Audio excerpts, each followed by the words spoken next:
రెడీగా మిగతా అప్డేట్ చూస్తే నల్గొండ జిల్లా చిట్యాల్లో పెను ప్రమాదం తప్పింది. వెలిమినేడు జాతీయ రహదారిపై విహారీ ట్రావెల్స్ బస్సులో ఒక్కసారిగా మంటలు చెలరేగాయి. అప్రమత్తమైన డ్రైవర్ ప్రయాణికులను కిందకు దింపేశాడు. ప్రమాద సమయంలో బస్సులో సుమారు 32 మంది ప్రయాణికులు ఉన్నట్టు తెలుస్తోంది. ఈ ఘటనలో బస్సు అయితే పూర్తిగా దగ్ధమైంది. పూర్తి వివరాలు మా ప్రతినిధి శంకర్ అందిస్తారు. శంకర్,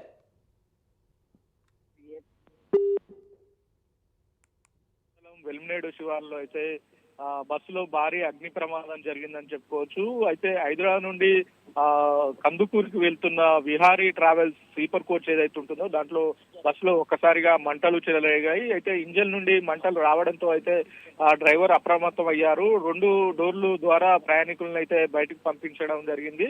అయితే బస్సులో మొత్తం 32 మంది ప్రయాణికులు ప్రయాణిస్తున్నారు. ఎవరికి ఎలాంటి గాయాలు కాకపోవడంతో అయితే పెను ప్రమాదం తప్పిందని చెప్పుకోవచ్చు. బస్సు మాత్రం పూర్తిగా దగ్ధమైందని చెప్పుకోవచ్చు. అయితే బస్సులో ఈ చెలరేగిన మంటలు ఏవైతుంటాయో అది గమనించిన ప్రయాణికులు ఎమర్జెన్సీ డోర్ ఏదైతే ఉంటుందో ఎమర్జెన్సీ డోర్ ద్వారా కొంతమంది, అలాగే మెయిన్ డోర్ నుండి కొంతమంది బయటకు వెళ్ళిన సందర్భం అయితే కనపడుతుంది. అయితే ఈ బస్సు హైదరాబాద్ నుంచి ఒంగోలుకి అయితే వెళుతుంది. ఈ బస్సు విహారీ ట్రావెల్ కి సంబంధించిన బస్సు అని చెప్తున్న పరిస్థితి అయితే కనపడుతుంది. అర్ధరాత్రి అగ్ని ప్రమాదం జరగడంతో అయితే ఆ ప్రయాణికులు చాలా ఇబ్బంది పడ్డారని కూడా చెప్పుకోవచ్చు. అయితే ప్రమాదానికి ప్రధాన కారణాలు షార్ట్ సర్క్యూట్ వల్లనే ఈ ప్రమాదం జరిగిందని ప్రయాణికులు చెప్తున్న పరిస్థితి అయితే కనపడుతుంది. ప్రమాదం జరగగానే అప్రమత్తమయ్యారు డ్రైవర్ బస్సుని పక్కకు నిలిపివేసి వెంటనే క్లీనర్ తో అక్కడి నుండి వెళ్లిపోయారని ప్రయాణికులు చెప్తున్న పరిస్థితి అయితే కనపడుతుంది.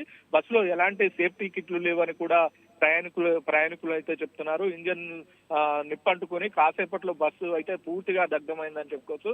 అయితే ప్రధానంగా బస్సులో ఏవైతే ఉంటాయో బస్సులో సేఫ్టీ కిట్లు కావచ్చు, ఎమర్జెన్సీ లాక్ కావచ్చు, ఇది ప్రధానంగా ఉండాలి. ఇలాంటి లేకపోవడం వల్లనే ఈ ప్రమాదం జరిగింది. ప్రమాదం జరిగినాక కూడా ఈ ప్రయాణికులు ఎవరైతే ఉంటారో ఇది అర్ధరాత్రి జరిగింది కాబట్టి అందరూ నిద్రిస్తున్న సమయంలో జరిగింది. ప్రయాణికులు కూడా అలర్ట్ కావడంతో అయితే ఒక్కసారిగా దిగి వెళ్ళిపోవడం జరిగింది. బస్సు డ్రైవర్ కూడా ఎవరైతే ఉంటారో బస్సు డ్రైవర్ కూడా ఆ బస్సుని ఏదైతే ఉంటుందో బస్సు ఈ ప్రమాదం జరగగానే వెంటనే సైడ్కి తీశారు. సైడ్కి తీసి దాంట్లో ఉన్న క్లీనర్ ఎవరైతే ఉంటారో క్లీనరు డ్రైవరు ప్రయాణికుల్ని అలర్ట్ చేశారు. అలర్ట్ చేసిన వెంటనే బస్సును వదిలేసి కూడా వెళ్ళిపోయారని చెప్పేసి ప్రయాణికులు చెప్తున్నారు. ఎవరికి కూడా ఎలాంటి ప్రమాదం జరగలే.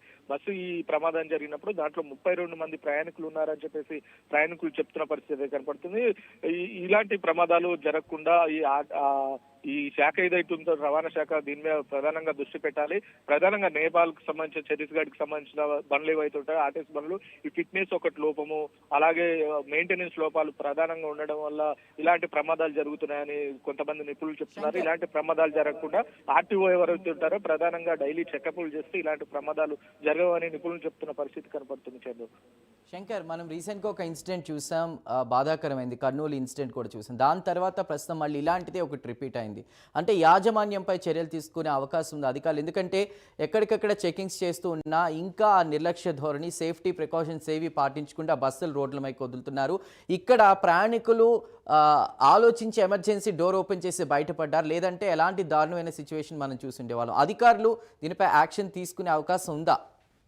రైట్. అయితే కర్నూలు ఘటన ఏదైతే ఉంటుందో ఈ కర్నూలు ఘటన జరిగిన తర్వాత ఆర్టీఓలు ప్రధానంగా అలర్ట్ అయ్యారు.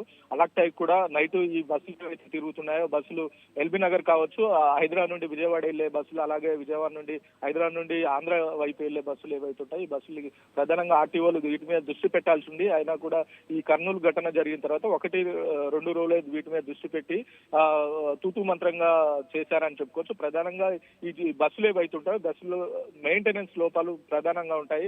సో ఇవి ఎక్కువ అర్ధరాత్రి సమయంలోనే ఈ బస్సుల్ని తిప్పుతూ ఉంటారు. అర్ధరాత్రి సమయంలో అయితే అధికారులు ఎవరు ఉండరు, అధికారులు పట్టించుకోరని చెప్పేసి అర్ధరాత్రి సమయంలోనే వీటిని తిప్పుతున్న సందర్భాలు కనపడుతుంటాయి. అంటే మెయింటెనెన్స్ లోపాలు ప్రధానంగా ఉంటాయి. అంటే ఇప్పుడు మొన్న జరిగిన కర్నూలు సంఘటన ఏదైతే ఉంటుందో కర్నూలు సంఘటనలో బైకు ఏదైతే ఉంటుందో బైకు ఇది కావడం వల్ల ఈ సంఘటన జరిగింది. కానీ ఈ రోజు జరిగిన సంఘటన మాత్రం ఎలాంటి రాపిడికి గురి కాలేదు. ఓన్లీ బస్సులో నుండి షార్ట్ సర్క్యూట్ వల్లనే ఇది జరిగింది. షార్ట్ సర్క్యూట్ ఈ మెయింటెనెన్స్ లోపాల వల్లనే ఇలా జరిగింది. ఈ ఆర్టీఓ ఏవైతుంటారో ఆర్టీఓ డిపార్ట్మెంట్ వీటి మీద ప్రధానంగా దృష్టి పెట్టాలి. దృష్టి పెట్టి మెయింటెనెన్స్ లోపాలు ఉన్న బస్సులు వెంటనే సీజ్ చేయాలని ప్రయాణికులు కూడా కోరుకుంటున్న పరిస్థితి కనపడుతుంది.